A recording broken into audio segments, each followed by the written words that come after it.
What's going on, guys? Hope you're all doing well. Sorry I haven't posted recently. For anybody who doesn't know, I work on vessels around the world, and sometimes the Wi-Fi signal on board isn't too great. Currently on a vessel at the moment, and we're in port for a few weeks, so I'm able to post a few more videos, which is awesome. Big up to new subscribers. I picked up almost 150 subscribers since then. We're on to 913, almost there at the 1,000 mark. So big up to all you guys. Thanks for all your love and support. I really appreciate it. Keep supporting the channel, keep sharing the content around, and keep leaving comments and likes on the videos. So nearing the end of the transfer window, few people have gone. Obviously Socrates has gone. He has gone off to Olympiacos in the end. I think he was linked with a few clubs, and he's gone there. Kind of see it happening, really. He wasn't really getting a game. I'm kind of sad to see him going a little bit. He's never really let us down. Unlike some of the other defenders, he's been pretty good, but obviously wasn't in the match squad, so I understand it. And one was a big surprise, really. Mesut Ozil. Absolutely shocked that he left in January. I thought he would completely run down his contract all the way to the last day, but didn't. But yeah, he's finally gone. So we have freed up 350 grand from Mesut Ozil alone, and I think Socrates was on about 100 grand. That's 450 grand. Obviously, since then we've brought in this man, Martin Ødegaard from Real Madrid on loan. I think the loan fee was £2.2 million, and we're paying about 40 grand a week, which is decent. He does have a track record of getting injuries, so we'll see how that plays out. But made his debut against Manchester United last night. And yeah, we'll see how he goes. There's no view to buy on that deal, although I think Arteta has already said that he would like to buy him. So I can see if he does well and stays injury-free, that happening in the summer. Obviously, depending on whether Real Madrid decided to let him go or keep him. You know, obviously some of their stars are starting to age a bit now, like Modric. I believe he's just signed a new contract at Real Madrid, but he's 35. Also, I think another guy that will come in the summer will be Buendia. He seems to be keen on him as well, and I think he's going to sign a couple of players. I think Aouar might end up going to Juventus, you know, and being priced out of that. So I've got a feeling these two guys will probably make it permanent in the summer. But anyway, moving on. The last day of the transfer window, it ends at 11 p.m. on Monday, the 1st of February. So you still have the 1st of February to get players in. And I think also you get time after, as long as they're registered in time. So we're looking, it's well known, we're looking to bring in a left back. We've been linked with Hibernian left back Josh Duig. I'm not sure if I pronounced that right. He's a young guy left back. Apparently Celtic are looking at him, and also Chelsea.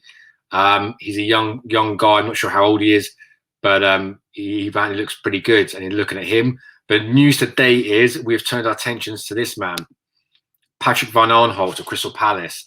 Formerly came through Chelsea's youth system, or via PSV Eindhoven, I believe, and had spells at Newcastle and Sunderland before moving on to Palace. Now he is a Dutch international with Holland, or the Netherlands, and I think he's got 12 caps for Holland.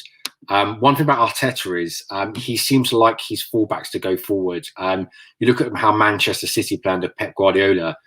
He's going to completely, as I said before in previous streams, completely copy that style of play. Like players like Cancelo going forward and chipping in with goals, he's going to want our fullbacks to do that. Bellerin, everyone knows my thoughts on Bellerin. I don't rate him. I don't think he's good defensively. However, he gets forward and has got 4 or 5 assists this season, which is why he keeps getting picked.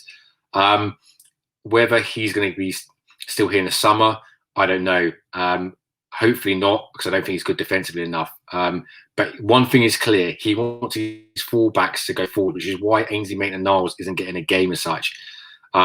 He wants to find players like right balance, being able to defend, but also get forward and provide assists and chipping with 3 or 4 goals a season.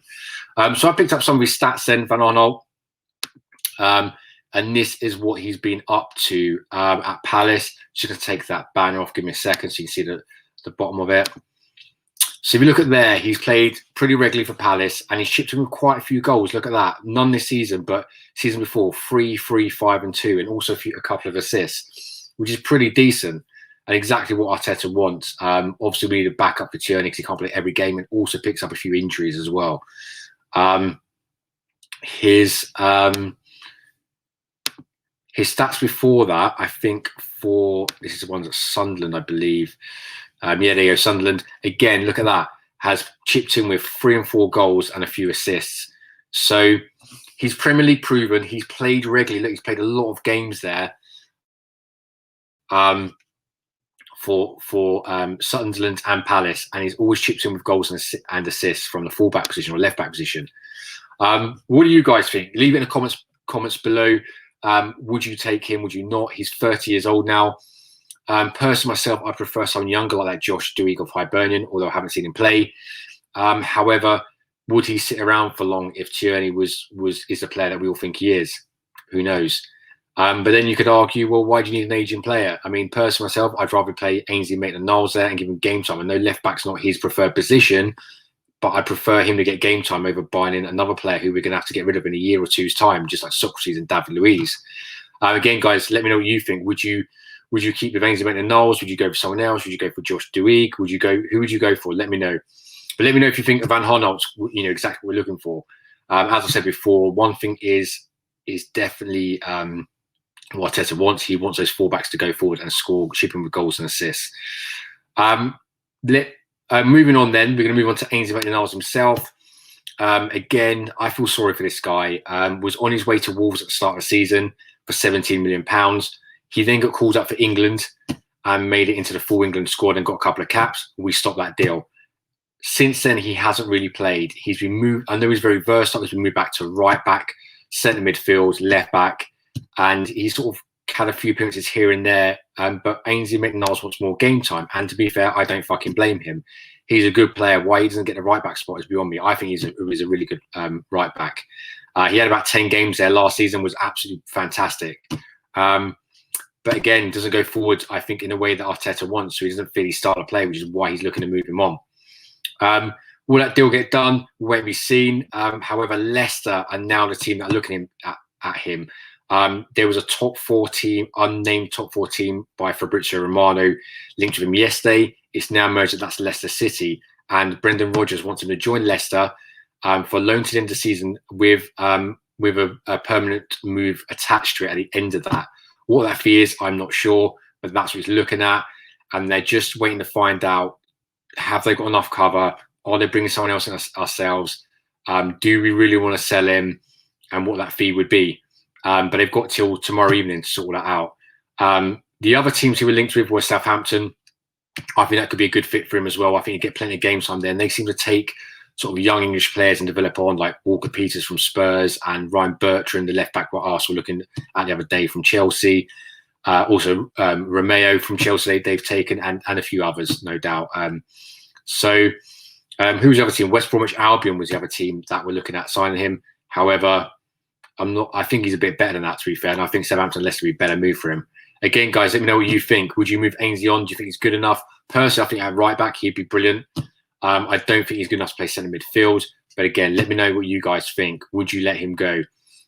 Surely every player has his price. Is 17 million enough, or would you want a bit more for him? But be realistic, you're not going to get 30, 40 million for him. That's it from me today, guys. It's good to get back on and stream. Hopefully this will upload now when I try and upload it later. But it's good to be getting some videos in, and almost at the 1,000 mark, a really big milestone.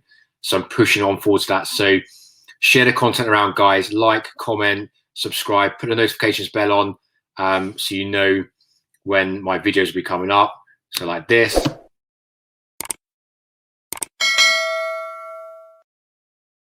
And I'll be coming back. Hopefully we stay in port, which I think we will do for a few weeks or till I get off. I should be able to upload pre-recorded videos every day now, which will be fantastic. Again, guys, all my other platforms, Instagram, Twitter, Facebook, go find me and subscribe to them as well. Or follow me on them. Everything's absolutely free. I'm also on Twitch now and Periscope. Go follow me on those and subscribe to me on there. Guys, everything's free. Until tomorrow, guys, have a great one, and I'll see you next time.